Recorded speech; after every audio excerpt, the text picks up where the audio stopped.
ஒரு வேட்டை நாய் ஒண்ணு ரொம்ப பசியோட காத்துட்டு இருந்துச்சாம். அப்ப தூரத்துல ஒரு மான பார்த்தோனே அதுக்கு ஒரே சந்தோஷமா. சரி இந்த மான பிடிக்கலான்னு சொல்லிட்டு வேகமா ஓடுறப்ப, அதே பாதையில ஒரு நரி குறுக்கிட்டதாம்.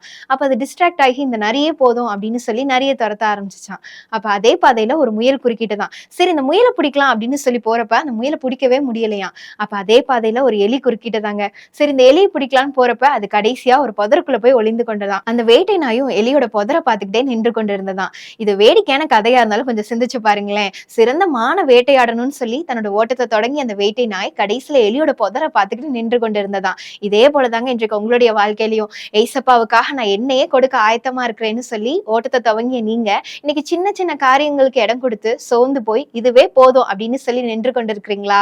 அதாவது ரட்சிக்கப்பட்ட புதுசுல ஏசப்பாவுக்காக நான் என்ன காரியத்தை செய்யனாலும் ஆயத்தமா இருக்கிறேன் அப்படின்ற வைராக்கியம் போய் உங்க வாழ்க்கையில இருக்க சில பிரச்சனைகள் நிமித்தமாவோ இல்ல உங்களோட சுய விருப்பம் பாவம்னு சொல்லி சின்ன சின்ன காரியங்களுக்கு இடம் கொடுத்து தேவன் அழைத்த அழைப்புல இருந்து ஒருவேளை நீங்க பின்தங்கி இருக்கலாங்க.